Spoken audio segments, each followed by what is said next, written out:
If I say banging, does that mean we're gonna get copyrighted from Steven Spielberg because we stole it from the line Hook? What? That's from Steven Spielberg? Yeah, Hook was directed by Steven Spielberg. No, like Bangarang was from Hook. Yeah. What? Man, I thought Skrillex came up with that shit. No, of course not. Oh, I thought it was original. No. Hello everyone, and welcome to episode 1 of Mobile Pod, the second episode, but it's the first official one, because the last one was a cheeky tester. I am BakaShift, I am Alain, I am the most hyakushiki person in the world right now, because of all this amazing designy stuff that Sooin's done, which is awesome. And joining me as always is my wonderful co-host. Hi, I'm the Banshee, and I screech like a banshee. And I just want to say that when we recorded the first episode, which was about a month ago now, we hadn't made any of this yet, and now we have, and now I can comment about how amazing Sooin is at drawing and shit. No, let's just keep it a secret for that. Let's just keep it low. It's good. Anyway, today... Do you just call me a squid? Yeah, man, you're a squid now. You're a kid now. Okay, now we're gonna get copyrighted from yeah, Nintendo. Man, this it's very deceptive. It says we're going to be talking about G-Tekketsu today, but we're not. We're talking about Splatoon and how good it is as a mecha show. But what we're actually talking about is what it says there. And so G-Tekketsu is a thing that sort of dropped out of nowhere. It had a big cool countdown and stuff and made everyone hype. Then we had trailers, and then we had information, and we got everything. So today, because we are both quite fond of Gundam, not sure if you knew that already, No, we're going to go through everything that we know currently about G-Tekketsu, be it the trailers, the character designs, the gunpla, all that good shit, and we're just going to go through and we're going to say what we think about it and what we think about how good it's going to be. Yay. Yep. And Fuck to you, Gundam. to kick things off. You betrayed me. For anyone who doesn't know yet and who hasn't seen the PV or anything, I'm going to put a link in the description to the PV itself. And what we're going to do now, if you guys would like to open up a new tab with that link in the description, we are going to watch the trailer together, me and Sooin and all of you. We're going to watch the trailer together so you can get our reactions whilst you react to it. Isn't that special? So I'm going to give you a moment there. Get your tab open, get that link clicked. And now we're going to do a cheeky countdown. You got it open, Sooin? Yes. Banging. Right, so in 3, 2, 1, start. Huddle. Ah, that's loud. Yep. I have to get used to that sound effect now. Mm-hmm. On everything that they upload. Oh, God. Those fucking muscles keep fucking bothering me so much. What, muscles on a child? We got tanks, man. Got everything. So this is terrorism now. It's post-apocalyptic. It's Gundam Fallout.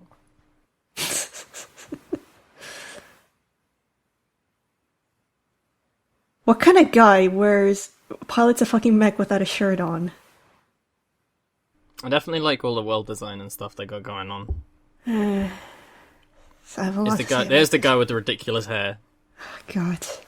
That's like having a knife taped on your hair. Do you reckon it's sharp? And there is going to be some stuff in space. And these guys are all a lot sharply addressed than everyone else. I'm just wondering how many people in this trailer are the Iron Blood Orphans. And how many aren't.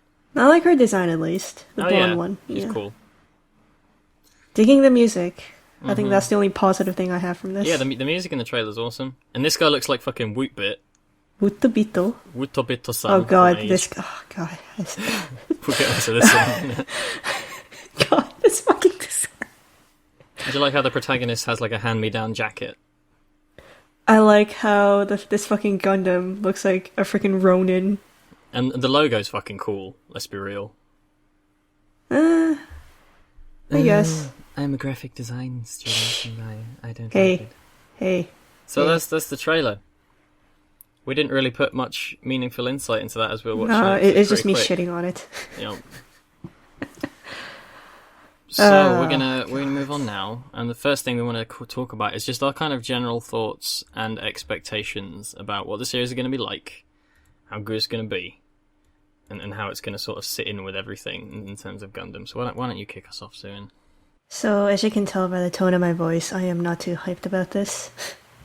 I mean, like, one of the top comments I remember, that's a pretty thin and fragile looking waist there. Like, one hit across the waist seems like it could break this freaking Gundam. We're not talking about mech designs yet. We've got plenty of time to get angry about the Barbados later. Barbados. Barbados. That's a country. But yeah, it's not too excited. I am gonna watch it, obviously, but I'm gonna keep my expectations really, really low. Obviously, there's a lot or both of us are gonna discuss as we go on. But God, so that's your general thoughts. Just oh god. I am so worried. Now, you see, I think this is going to be the next Gundam show to gain some sort of mainstream traction and popularity. It seems to me like the kind of show that's going to actually sort of kick off and be relatively big in comparison to a lot of what they've done recently. Because, I mean, if we ignore how amazing the origin is, if we sort of take Unicorn out of the equation as an extension of UC, the last two kind of new Gundam series have been G-Rekko, which we both like, but lots of other people absolutely despise, and Age, which a lot I of people enjoyed, disliked. and a lot of people despise. It's not been since 00 that something's gained like sort of mainstream popularity, and I think this has the potential to do that. Post-apocalyptic stories are generally very popular, and it hasn't really been done in Gundam since X, like to this level, from what I can gather, because X's timeline is after war. And this timeline is post-disaster 323. It's 300 years after a great conflict, known as the Calamity War. So there's no real solid timeline to go after, right? No, So it's not like AD we're assuming it's something completely new. It's Gundam, so it's potentially connected to things somewhere. But currently we can assume there's an entirely new timeline, entirely new sort of way things work, entirely new Char clone. Moscow. Oh my Skoda. Okay, sorry. Keep going. Yeah, sorry. with the little glimpses we've seen here and there, it feels very different to the standard Gundam fare. But it does, as I say, it feels like it's going to be something that's going to be able to gain popularity potentially because of that. And I am skeptical because of a few things, but I am definitely excited. I mean, it's a new Gundam show. They could show me like a fucking Powerpuff Girls trailer with a Gundam in it, and I'd be like, yeah, it's Gundam, it's going to be amazing. Because apparently, like, unless it's Victory or See Destiny, I just refuse to dislike anything with the Gundam name on it. But what if Shakti was there, made an appearance? Well, okay, right, it's post-apocalyptic, yeah, there's loads of, like, disaster and shit. Hopefully, if Shakti was there, yeah, she wouldn't be wearing a gas mask and she'd just be gassed to death in, like, the first 10 minutes. Just as an apology. Alain is racist? He has something against dark-skinned girls? No, I have something against Shakti. If Shakti was a race, I'd be racist. If there was a race of people who were all Shakti, hell yeah, I'd be racist. But that's not a thing. Yeah. But yeah, what do you think of the director and the writer and pretty much the entire staff in general? Seems like a really odd fit. Yeah. Because, okay, for people who don't know. Yeah. Tatsuki Nagai, mainly slice of life guy, and I think he directed Railgun, I believe. Yes. Anohana, Toradora. Ananatsu Damateru. Yep. That kind of thing. Like, some pretty good, like, slice of lifey shows. But then there is the writer, who I have a lot of things to pick with.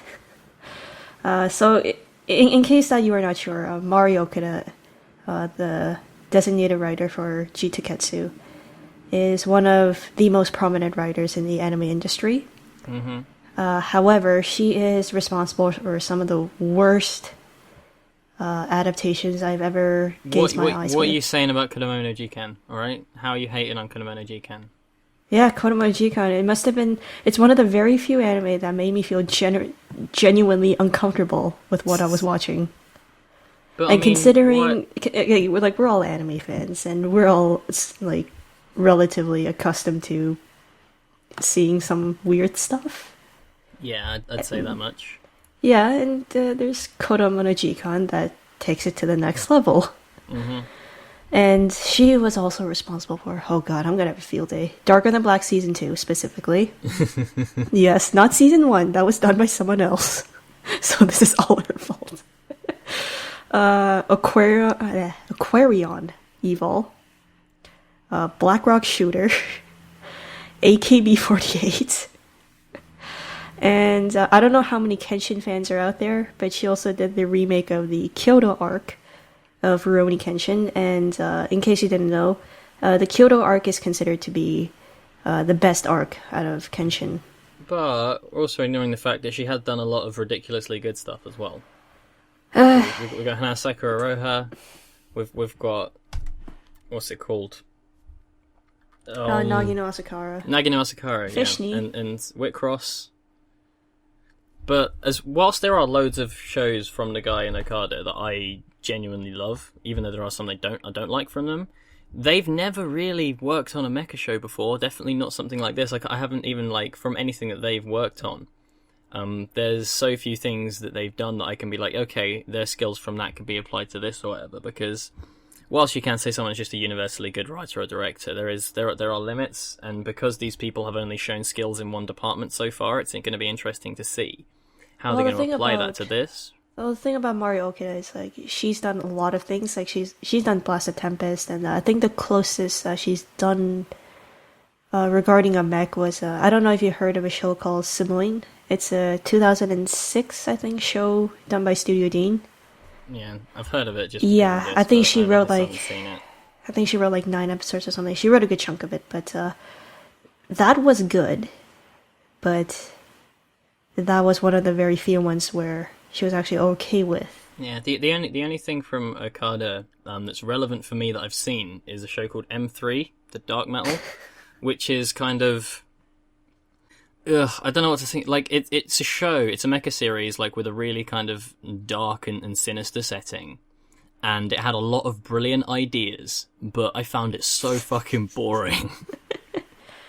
Like, there was a lot there that I thought was great, there was a lot there to work with, but I just felt like it completely fell short at sort of utilizing its themes in a worthwhile way. And because that's got this kind of, like, not only post-apocalyptic, but very dingy and, what is the word I'm looking for? Dystopian feeling to it. That's the thing that I can say that she's done, that I can easily say is the most similar to this. And when, for me, that didn't turn out that well. I mean, other people like it. I've spoken to people about it that thought the show was brilliant, and good on you. I just didn't think much of it. So with that being the only thing she's worked on that's similar, or that seems to be similar anyway, we don't exactly know what this show's going to pan out like. It just seems, as I said, or as I keep saying, it's just a really odd fit. It's probably going to be melodramatic as hell as well. Oh, God. Maybe. It just seems strange, though, because Sunrise have so many in-house directors and writers that have worked on who knows how many Gundam shows from the dawn of time until today. And the people who do all of their other, like all the original stuff, people who do Valvrave and all that kind of thing. These are all the same directors and writers, but for them to bring in these people that haven't really worked on anything Sunrise before, people who are big names that would have cost a decent chunk of money to get in there, it's just thought they'd reach out to these two. Well, I'm assuming it's because they're trying to branch out. Like, maybe they want to do something different. Like, maybe they want to attract maybe a new demographic, as you said. Or Tatsuki Nagai and Okada are pretty big names in the industry, I believe, especially Okada. So yeah, I'm sure that they're going to cost more than the average run-of-the-mill director they can scrounge up. So maybe this is their way of just trying to branch out, or trying to, I guess, appeal to a younger audience. Yeah.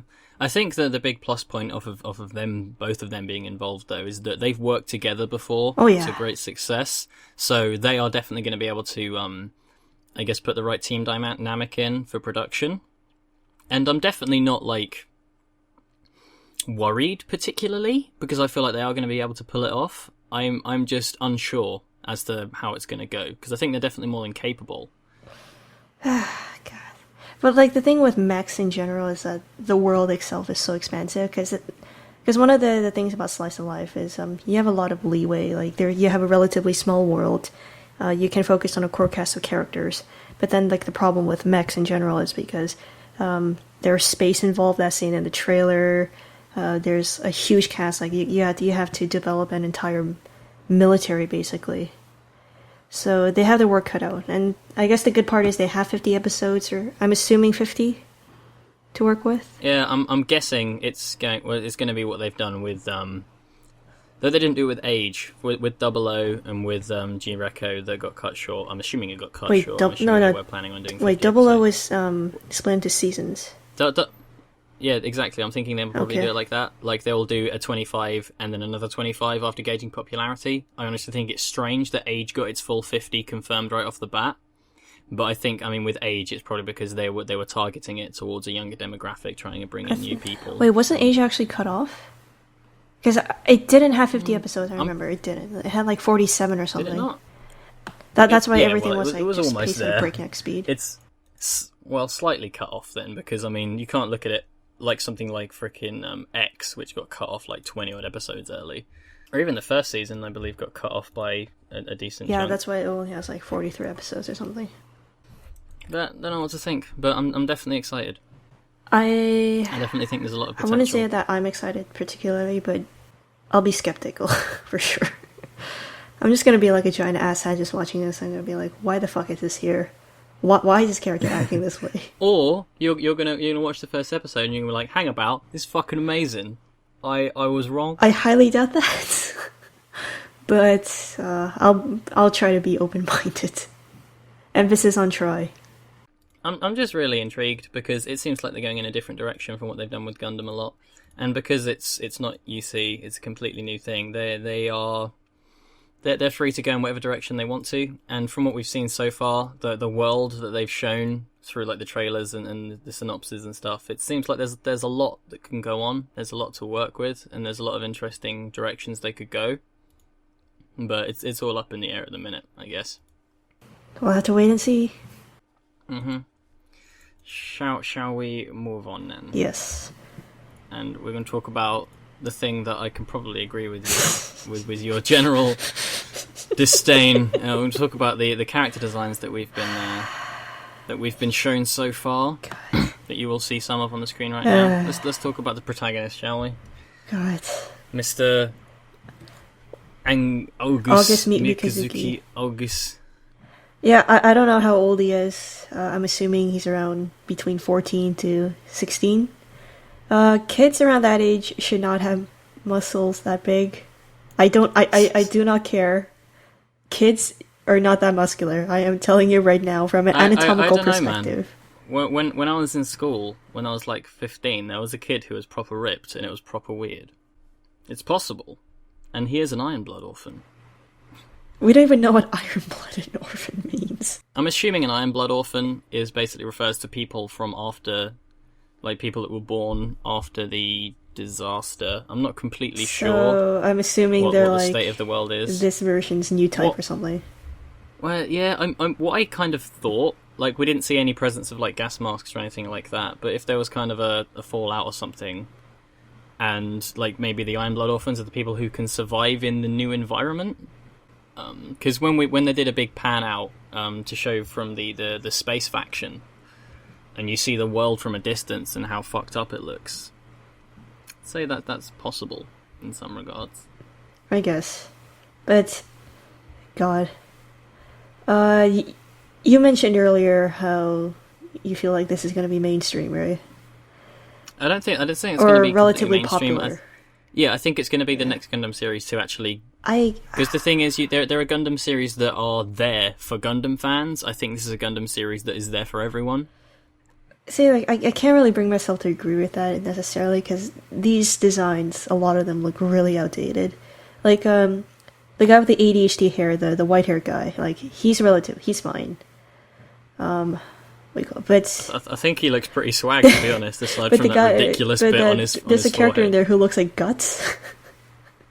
Yeah? And the main character looks like it reminds me of a very 90s design. Yeah. I think that the main character, like, in his actual key visual, he looks, like, proper weird, but in some of the shots we saw in the trailer, he did look a bit better. And his arms are too short, I'm just gonna say that. From an anatomical like, this is where I go full art fag. The deltoid muscle, or the shoulder muscles, have to meet from... We'll put a visual aid on there soon. Yes. I'll have you do Do that you want me to drawing. draw it out someday? Well, I want you to draw out how it should be. So, God, I'm assuming, just by looking at this picture, his arms are proper about a few inches short, at least. Now you can refute that he was wearing a baggy jacket, and Yeah, that's what I no, thought. it's I mean, he's no. wearing like a crazy baggy Well, jacket. even if that it kind is of a makes things baggy look a bit jacket, you odd. can't really hide really the overall length of someone's arm or someone's leg. Like, he's wearing baggy jeans, kind of, and he's wearing baggy, or his pants are pretty baggy, but his legs proportionally are pretty correct. It's just that his arms look like a fucking penguin because of how short it is. I think that the main thing I can say against the character designs is, I mean, they come from Michinori Chiba, who did the character designs for Double O, and I fucking adore the character designs in Double O. Like, that's the weird thing I'm finding, is, like, because the original designs are done by, what's-her-face, a female, Yun Koga, I think. So I'm assuming that he carried it over from original design to anime. Yeah. So I'm assuming this is his actual style, whereas he was adhering to Yun Koga's style in Double O. Yeah, I can see that, because he also did Age, and I see a lot more similarities with Age Yeah. in these designs. Like I said, the Woodbit. chubby guy looks like Woodbit. Utabito. But even Age had some amazing designs. Come on, man. Wolf was pro. He's like my favourite. You don't like Wolfu? Get out. I like him as a character, but it's design... He was cool, man. And then when Nah. he was older and he had sideburns, he's a badass. Like, the only semi-cool character I thought who looked good in Age was Flit in the second arc, only because he looked like Tony Stark a bit. But that was it. Yeah, he did. It's because of his mustache, man. Yeah, and he kind of acted like Tony Stark, the way that he was, like, pretty much erratic the entire time, but... God. These designs. God. But do you want to move on to, Yeah. mech designs? Oh, God. Yeah. His hips look as if it can be shattered by the weakest of all attacks. I am kinda not too happy about the way that, how do I say it? Jesus. It looks stupid. There. I said it. There, I said it. No. This is the only time I'm gonna say, or not the only time, but out of all the Gundams I've seen, this must be the only time where I actually prefer the grunt suits rather than the Yeah. actual flagship Well, design. Yeah, we'll move on to them in a bit because they look fucking awesome. But I think it's pronounced Barbatos because it's written Barubatosu. So I think it's Barbatos, but we're gonna call it the Barbados Gundam. 'Cause why After the wouldn't we? country and after the fashion After the designer. country. Yep. Oh, I don't know when the like key visual for the countdown was sort of briefly showing. I was like, this thing looks like a Valvrave, and it does look a bit like a Valvrave, but in the wrong ways, I guess. Like I think this is the first time I've seen a lead Gundam off the bat and gone, I'm not sure about that. Because one of the designers is also for Valvrave is also working on G-Tekketsu, isn't it? Yeah, well, a couple of them. Yeah. There's quite a few people. So Washio worked on Valvrave. Did Ebikawa? No, I know Ebikawa one of the didn't. guys worked Ebikawa's on, the key guy for Double O. He's working on this. And Kenji Teruoka. I don't know how many people have seen this, but he also did Argovolin. I definitely see some of the influence in here. Absolutely, and I really didn't like the designs in Argovolin at all. Wait, is that Argovolin? It's Argovolin, yeah, but I just say Argovolin. Why not? Just to piss people off. I There we don't go. know. I might be wrong. Argovolin. I think the great thing about Double O is that it looks like Gundam, but it feels like they're respecting the predecessors. Yeah. And Gundam Double O completely nailed it. Oh yeah, its it's very sleek. It's very modern. It just fits. I mean, I honestly thought Seed did a good job with it as well of taking things that they looked like classic original Gundam designs, but put a much more modern flair on them, and then Double O amped that up to the nth degree. With like some of the designs in Double O are so out there by comparison to like what is the norm in Gundam, but it worked so well and it had such a unique and fitting sort of general aesthetic. Yeah, it's a lot less angular and more rounded, so it feels like it's more modern in a sense. But yeah, but G-Tekketsu, like the Barbados, like you can clearly see that they try to apply some of that, like especially in the shoulder pad areas and some of the legs. But then it's completely refuted by this fucking 2 feet or 2-toed design and freaking this oversized weapon. Yeah, we'll talk about that in a bit because oh my god, don't get me started.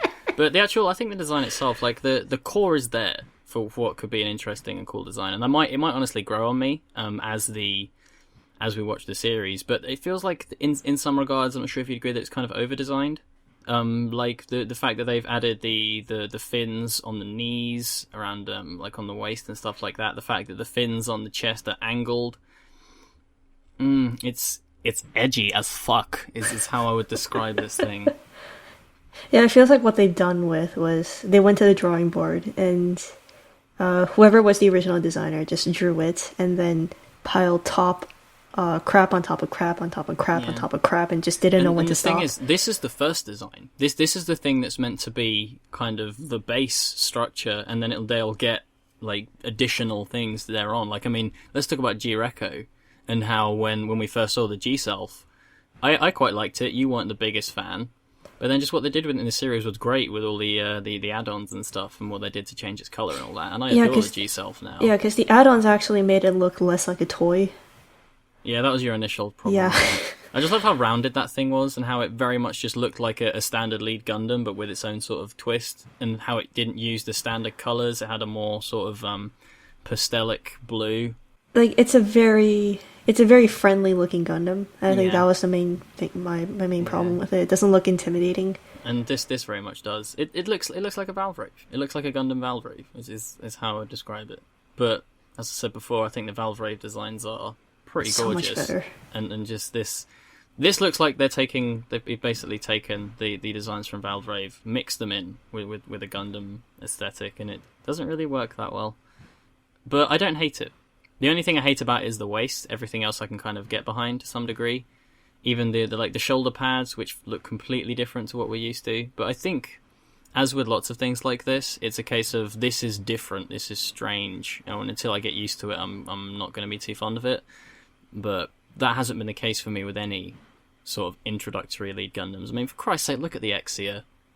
The Exia is fucking gorgeous, and that thing is perfect. It has, like, it's simple enough, yet it's got its banging GN sword on its arm. It's just, it just works. And even if we take, I think the most simple design in Double O is the O Gundam from the second season at the end. Yeah, because that's like a pretty much a direct riff from the RX-78. Yeah, it's just kind of an RX-78 that was quite a sort of adapted. It still looks really good. And it looks fucking badass. Yeah.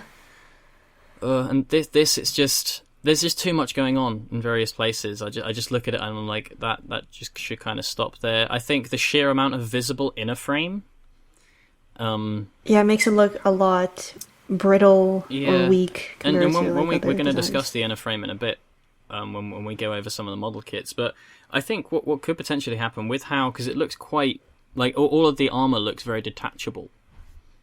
So I'm thinking maybe something that they could have go on with this thing is like the armor could swap out, maybe similar to how they did it with Age. So I'm assuming that this is like the most customizable Gundam. Yeah, maybe. Or at least in this show, rather. Yeah, I mean, like the Age was what they did with like here's a customizable Gundam, because they were just like it swaps his arms out, buy all the model kits, get the toys where you swap his arms off, make a Sparrow, make a Tidus or whatever. But this could be something more along the lines of say like the Liga Zero from what was it, the first season of Zoids after the one with the main group. I think it's New Century Zero, where like the Lego Zero, and it just basically gets like different armor sets that make it do different things. I think that could be a direction they go with this, and that could be pretty cool. And that sort of basically I'd be able to forgive this initial design to some degree, because they would be able to make it more modular, change some things, and make it more to my tastes. But as I said, I'm still not. I don't hate it. I just I was just expecting more. It takes a lot for Alain to hate something. Yeah. Well, I'm quite easy to please when it comes to robots, because they're cool. But Alain's bar set low. Well, no, it's easy for me to like something, but it's not easy for me to love something. Like I have favorite mechanical designers. I have favorite mobile suits. I have favorites in anything mechanical. And this ain't getting up there, no matter what they do with it. But it's towards the lower end of the spectrum. I don't look at this thing and be like, right, where's my master grade? You know? Whereas like the G-Self, I want a G-Self master grade well bad, man. I want that shit. Wait, it still hasn't been released Still hasn't yet? got a fucking master grade. It's because bloody G-Reco didn't do very well. Oh, God. Unfortunately. And I want my G-Self master grade. But I'd also like to mention how you mentioned Zoids. Yeah? In an anime, man. Oh yeah, Holy man. God. But Zoids. yeah, like I went to Manchester Expo over my birthday weekend, and my friend John, Undroppable John on YouTube, is in my sidebar. You should watch him. He's funny. I love him.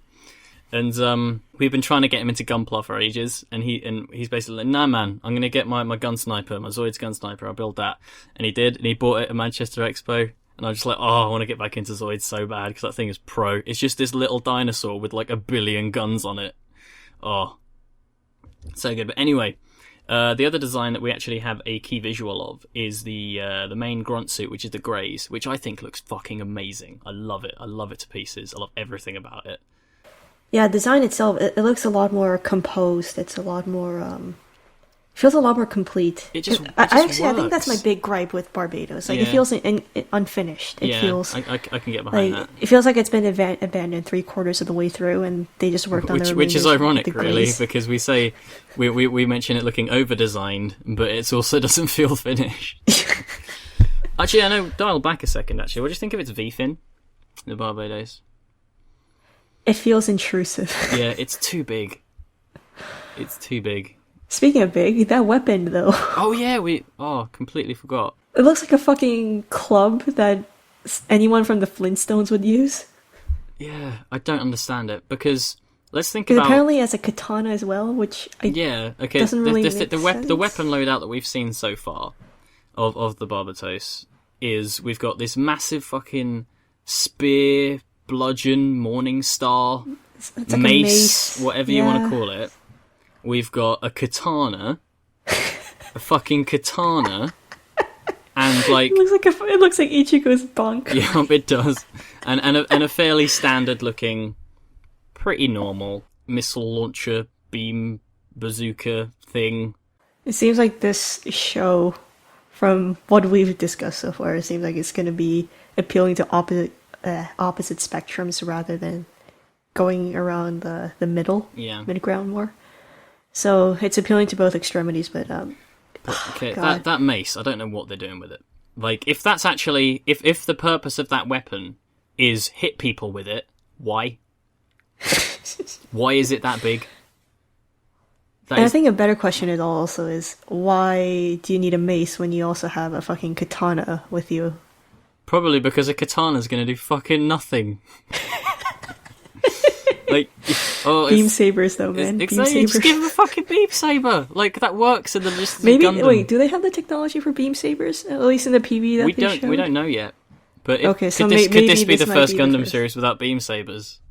Oh, actually, that might be interesting. I'm actually interested in seeing that because they might show like hand-to-hand combat rather than just My resorting to lasers. Yeah, my guess, what I hope for this god-awful looking mace thing, is that it's not actually just a straight-up bludgeoning weapon. It might potentially, like, shoot a beam out of the top or something like that, or be some kind of beacon, maybe? For, like, reconnaissance? So, as in, like... But why would you need such a big beacon? I don't know. Like, that's such a waste. I don't fucking know. But whatever it is, I don't want him to hit things with it, because it looks stupid. and it wouldn't work. It'd just snap off at the end. It's like you get an animation, it's just like the Gundam is just standing still and the only thing that's moving are its arms. Yep. Well, I could just imagine, if he stands up, he'd just fall over. It's too big. Yeah, like if you're gonna add like a fucking big head onto a spear or anything that has like or a shaft that's like as thin as that, is to counterbalance it by using like another weight at the bottom. Yeah. Like do that at least. Like that makes it look a little bit more realistic. But nope. Yeah, nope. The main thing about it is that like if you look at sort of like historical maces and that kind of thing, they're tiny because they don't need to be big. They're sort of for like bashing in specific places. Whereas yeah, they're heavy on its own. I feel like the only thing that this weapon could be good for is like not in actual combat against other like tanks or whatever, because we haven't, or against other mobile suits, but kind of as a like a siege weapon for breaking through like fortresses, breaking through doors. I guess like maybe ships. Like yeah, or... exactly that kind of. If that's what its purpose is, I'm game. But I'm assuming that's not what its purpose is. I'm assuming he's just going to be swinging it about like a fucking loony. But what I'm concerned about, like in the promotional image, that was displayed as the main, or that was the weapon that it was holding, and not the katana. That's true. So, which is good. I'm assuming he doesn't get the katana until later, because we're just going by the model kits that come with katana for him to use it. What are your thoughts on mobile suits using katanas, Sooin? I know you're not a fan of the old the Astray red frame. No. I'm pretty sure you agree with me on this. Katanas are fucking useless. They are useless on the battlefield. Why use a katana when you can have a fucking beam saber that can easily cut through the metal? Yeah. It's really strange. Like, if you're gonna use a katana, like maybe it's like for decorative purposes. Like that's totally fine. I mean, they can obviously work their logic into it or whatever, because like I believe like the red frames katanas would have been made out of Gundamium or whatever, but it's still not going to be, I guess it's not going to have moderate sharpness, force, or whatever it would need to actually cut through metal. It just because the laser can actually cut through anything, like where, or at least most things. Yeah, where an actual physical non-beam saber sword has worked very well is in Double O with the X's GN sword, the Double O's GN swords, because they've got like GN particles running through them and everything, and it's like a massive buster sword, which again is a bit strange that it's this huge unwieldy thing, but it makes it didn't work. Feel intrusive. Like it was a part of it, yeah. Which I think was the biggest attribute to why it worked. Mm-hmm. And like especially, I mean, less so like with the original X's GN sword, it's less good. Like it's less believable, but with the later revisions where it actually has sort of like a I guess a beam coating that you can see on the edges. Oh right, because it has that greenish glow. Yeah, it's basically right? like a green going around the edge, so it's got like a beam edge or whatever, which just works, which is awesome. And the GN swords that the Double O has are like that. They're smaller and they sort of double up as guns and stuff, and it's really cool. I can just imagine so many people just getting mad at us for praising Double O. Oh, well, it's alright. I'd like to think our listener base, there's got to be some Double O fans out there, because Double O's like the popular one that's generally popular to the point where people don't get angry at it, unlike Seed. No, the people who really dislike it, from my knowledge, is the Wing fans. Why? Because it's better than Wing. Oh! Oh! Whoa, shots fired, Alan. That is my opinion. And I think I'd say that's quite a popular opinion. Yeah, but you also have to realize that a lot of Gundam fans also really... I think a lot of them were exposed because of Wing, so... That's pretty much everything. We were on a tangent there. That's pretty much everything we wanted to talk about with the Barbados. So I just want to talk about the other key visual that we've been shown, which is for the grunt suit, the greys, which I think looks fucking amazing. Like, all the problems I have with the Barbatos, I've got nothing with this thing. I think it looks pro. It might be one of my favourite grunt suits we've seen from any Gundam series ever. What about the Elf Bullock? That's not a grunt, man. That was piloted by the Shark Lane. And it did the splits, and it shot missiles from its cock. God. In no world will I let you say the Elf Bullock is a grunt. But yes. A lot more complete than the freaking Barbados.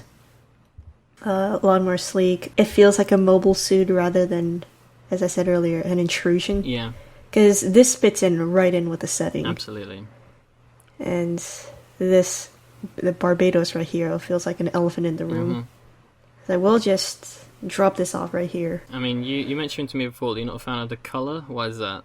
I just don't like this color in general. You don't like Zaku green? No. That's one of the reasons why I don't like the Zakus in the first place. You don't like Zakus? No. Really? No. Not even Shard Zaku?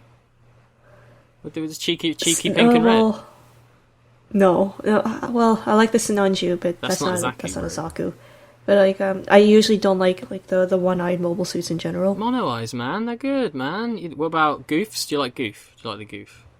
No, I done goofed, didn't I? But that's no Zaku, boy. No Zaku. Zegok?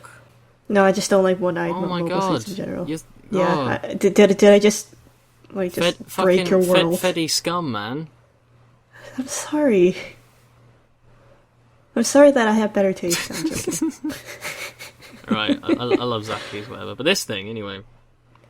Oh. Yeah, but like, I don't like this color in general, but for the setting that it has, like the desert, it adheres very well. Does it though? If for adhering to a desert setting, wouldn't it be better if it was in sort of like a cream sort of scheme? No, but this is a relatively washed out color, Yeah. at least from the ones that I'm seeing.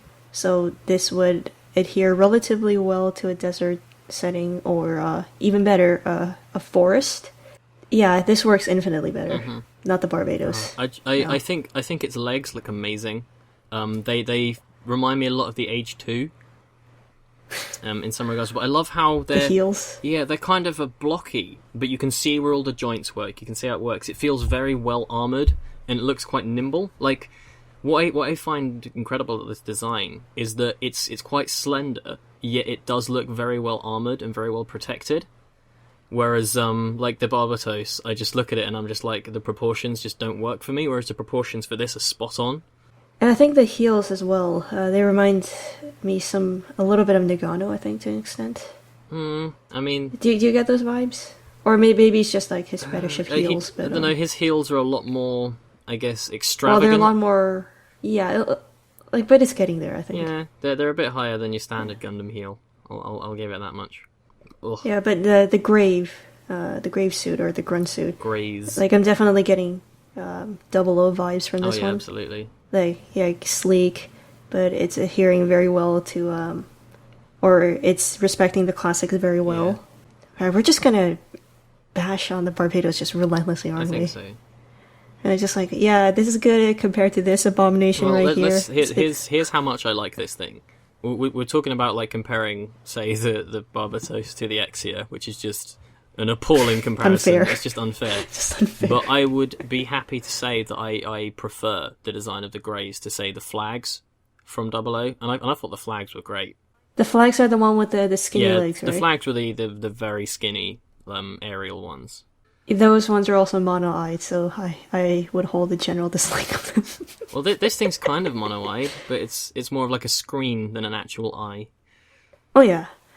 Like the thing with the flags, it's like the legs are too skinny, so that one really didn't feel proportionally correct. It looked like it would just keel over if it tried to walk on land or anywhere with gravity.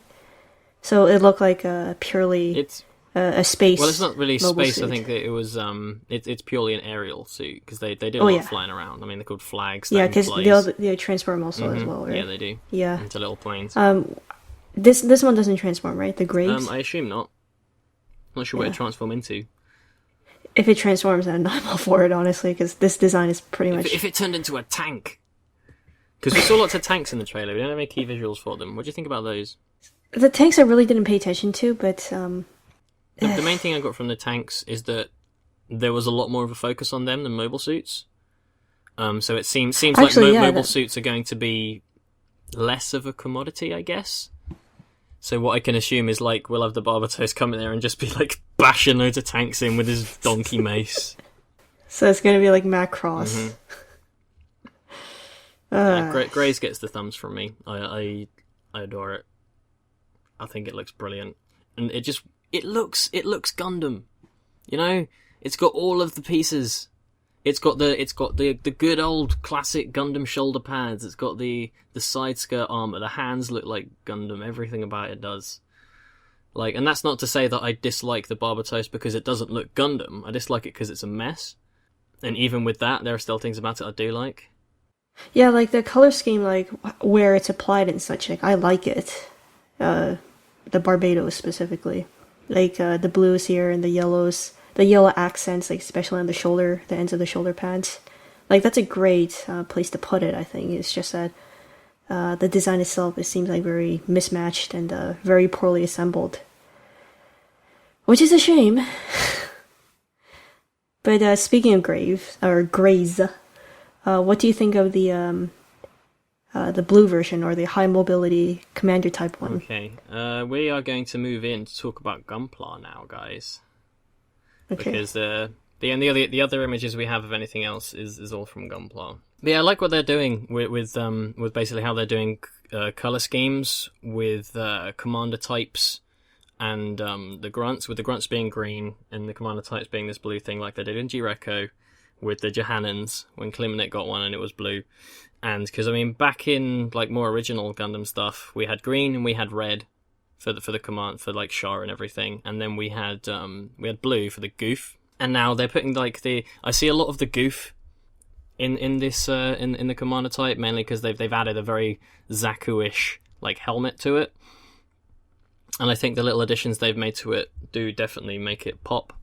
But I'm not sure if it holds. It's not quite as sleek, and it's not quite as well armored. Yeah, well armored, but its torso is exposed. Mm-hmm.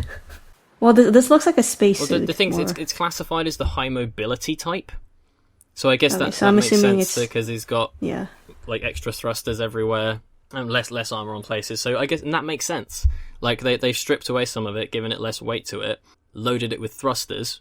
And it's are those thrusters on its legs? Yeah, thrusters on the front of its knees and the sides and everything, so it can move in all different directions. So it's like a hummingbird, technically. Yep. Ooh. What do you think of this one, Sooin?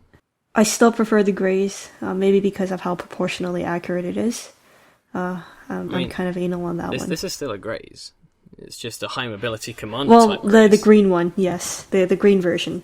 One thing I'm kind of curious about is like where the cockpit is exactly. Like, is it in the head? Because that would explain why the waist specifically is so unprotected in here. I would say it's in the chest. Okay, that's a bit concerning. That's where it generally is. From it looks like it's in the chest. Oh yeah, like it's generally in the head. It's in the head or the chest. I think it'll be in the chest. Yeah, because if it's on the chest, then that means there's going to be so much exposure to a lot of things. Like it's going to be a target basically. Well, it's always going to be a target, even if it's heavily armored. Yeah, they're going to go for where the pilot is. Well, yeah, but there's protection from the sides, whereas this one is like completely open. Okay, let's think of it this way. Like, you have a rib cage. I do. And so in your body. So do all of our listeners, guys. You've got rib cages. Good job. Hopefully, you all have rib cages. Hopefully. So you have your body, and it feels like around the waist area, everything is just stripped except for the spine itself. That's how it feels like. So it feels very brittle, it feels very weak, as we've mentioned many, many times. But the head design, I actually prefer this one over the other Gray's mobile suit. Definitely. Yeah, because I do prefer having a head crest on mobile suits. I do think that it makes it look better. I do think it looks a lot more intimidating. The thing is, I prefer how this one looks, but I am glad that this one has the head crest and that the grunt doesn't, because it sort of indicates rank. Yeah, pretty much. And I think with the head crest on the green gaze, I don't think it would have worked as well actually, because the way that the head is designed. The head is quite slim on the regular Greys. Head is quite slim, and it's very it protrudes a lot compared to the high mobility one, where it's more rounded. It feels more like a face instead of like a visor. You know what else is great about the Greys is?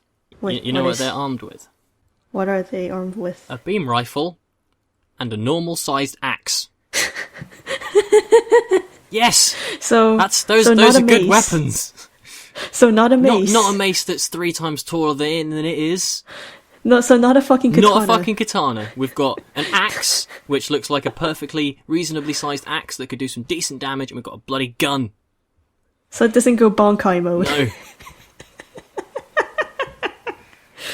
That's what we want in weapons. Especially considering this looks like it's going to be a lot more real robot. Like from what they've shown us with the setting and everything, and with these designs of these grunts at least, and with the fact that there's tanks everywhere, this seems to be like it's going to be very down-to-earth combat. This doesn't seem like someone's going to be blasting out wings of light and just kind of zipping around like Strike Freedom and Jesus Kunning the entire battlefield. No. This looks like it's going to be some cool potential like 8th MS team vibes with some kind of interesting... More in the pocket. Yeah, just like interesting ground-based combat without anything ridiculous happening, which is it's going to be great. But then there's the mace. Then there's the fucking mace. Anyway, I think this, as a model kit, I think this thing looks pretty cool. And so this is the high grade line that they've shown us so far. We've got the high mobility commander type of the greys. We've also got, which I'll show you all now. Here is the normal greys. It's high grade, which I think it translates very well into high grade form. It looks like it's going to be a pretty good kit. I'm not sure what the articulation is going to be like on the legs, because of how armoured they are, but I think it's going to be more than good enough. And it just, it does things to me just seeing this guy holding a gun with an axe. It's just like, look at you, those are weapons that are usable. And I also like, I like the design of the rifle, like with how blocky it is, but how it kind of clasps around the hand, so he can't drop it or anything. And I think its weapon on its a left arm as well. Mm-hmm. Like, it feels right. Yes. It feels like it could work. Absolutely. It feels like it could work in the laws of physics. Mm-hmm. And then, so obviously, unfortunately, hype has to die down again now. Greys is great. Love them to pieces. There's also a high grade I've pre-ordered already of the BakaShift, which comes with its stupid doggy dick mace and a katana, and that's it. The beam rifle, I think. No, it doesn't come with a beam rifle. There's like a weapon set that you can get for the high grades that comes with, like, you can get the beam rifle and stuff in there, and you can get one of the little tanks as well. But yeah, I mean, seeing the BakaShift in model kit form doesn't make me like it anymore. For the 1-to-144 anyway. But do you want to talk about the 1/100 scale one? Yeah, the 1/100. So they're bringing us back with G-Tekketsu. They're bringing back the 1/100 no grades that they did to great success in the 00 line. And what we have a 1/100 no grade of the BakaShift that I have pre-ordered.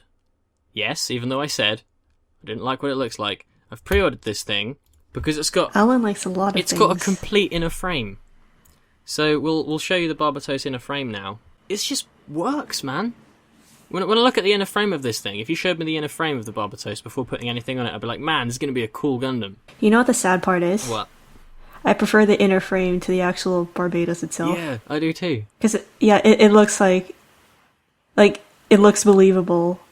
You can see all the inner workings and such. It just works. It's sleek. It's nice. There's like none of the bits of the armor that poke out too far and just like and when he's in this nice inner frame pose, he's not holding that mace. But just on a model kit level, this is a no grade. This is a kit that retails at like 2,500 yen with a complete inner frame. That's never been done before. So I've bought it just for the sort of like the modelling standpoint, because I think that's a really cool move. Like, I mean, inner frames in master grades only became the norm sort of 5 years ago, something like that. And now doing it in a no grade is bonkers. So I think this is going to be a really good kit. So I might end up displaying it without the armor on. So you're going to pose it naked, pretty much. Yep. I'm kind of surprised here, because for something that retailed at 2,500 yen, this has a lot of mobility to it. Mm-hmm. Or at least from the design showing it. Like, how many like 2 ball and socket joints for each arm and leg. Yeah, I think what's really cool is usually on the sort of the upper leg joints by the waist, you'll just have like a standard ball joint with a polycap. And on here, we've got a very clear kind of like ball hinge with a swivel at the thigh, that is going to give you like full splits, which is just this is master grade level articulation on a no grade. I dread to think how good the master grade of this thing's going to be, and even like the blooming toe articulation. You got articulation on the toe and on the heel, pistons everywhere. I think the hips aren't going to swivel as much. I don't think so. No, just because of where those it pistons feels like are, you can it's going to rock move back up and forth. down. Yeah. Yeah, oh yeah. But in terms of swiveling, I don't think you're going to get much action, if at all. Yep. Maybe that's because it's the design itself, but... And I am obviously going to pose this thing with the frickin' beam bazooka cool rifle thing, which I am quite fond of. It's just a big massive gun that folds up into a nice compact back storage. The mace looks heavier than the actual Gundam. That's how concerned I am. And actually, I think the no grade doesn't come with a mace. Oh, win-win. Exactly. There we go. Yeah, it doesn't. It's got the bloody katana and it's got the gun and no mace. That's perfect. So what you can do pretty much is buy this, just throw the katana out, and you'll be perfect. Exactly. But that brings us to the end of the Gunpla, which sadly brings us to the end of everything we wanted to talk about. And man, I'm so happy we got to do this. Like doing a podcast where we just talk about the design stuff and Gunpla for ages.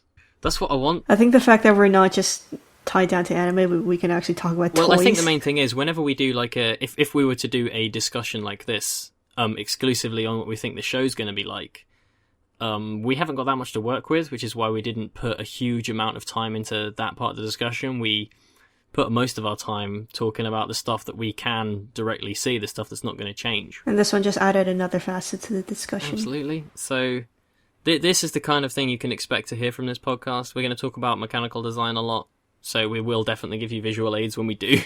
So you're not just like... We're going to go art fag. Like, why is he talking about how Mamoru Nagano's so good? I don't know what's so good about him. I can't see anything. And I'll be like, well... That's debatable. We all know that Kobayashi's the better one. We all know that my favourite is Nagano and your favourite is Kobayashi. And we will leave it at that. Yes.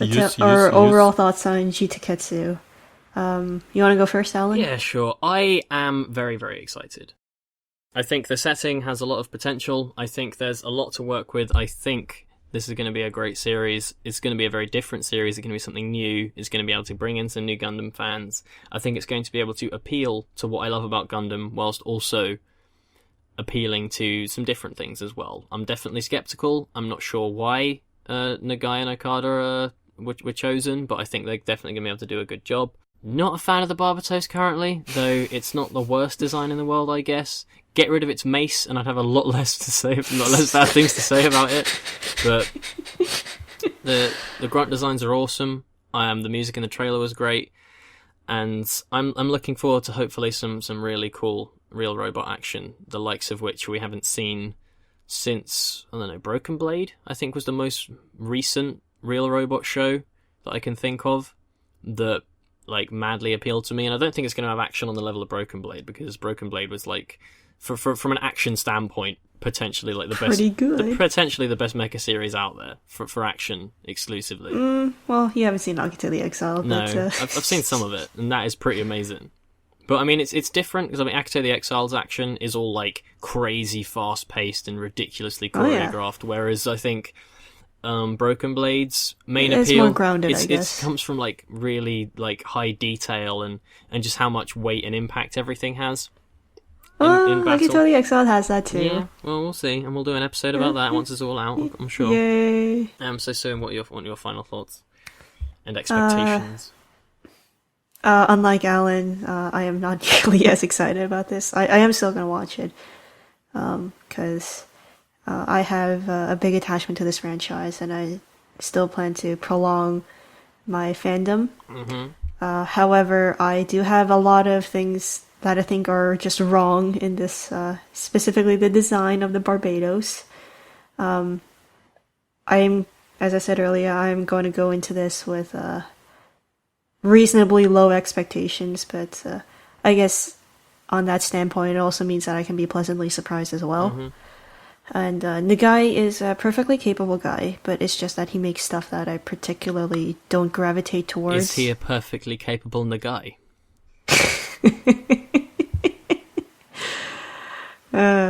God. Okuda, obviously, she's done a lot of terrible stuff, but she also did Hanasaku Iroha, which I really liked, surprisingly enough. And she's also done a handful of other decent stuff. So I'll give her that. Also, animation-wise, I'm just not concerned with, like, it's Sunrise, it's Gundam, so obviously it's going to maintain some form of quality throughout. Like, Gundam is Sunrise's flagship series by far, so... very skeptical. Get rid of that fucking mace, please. And I will go into with much less negative expectations. If you please get rid of that early on, please. God damn it. That is like the most inefficient weapon design I have ever seen. Probably. But yeah, those are my thoughts on it. Alan's thoughts on it. And do you want to finish us off? Yeah, I also just want to say, our time of recording this episode is basically the moment that the episode 0 is going live. Oh shit. So we'll be reading your comments very shortly. And oh shit. So the first episode was recorded like at the start of July, and then it took us a while to sort out the layout and everything, and this episode is probably going to be recorded a few days before uploading because we've got everything nailed down now.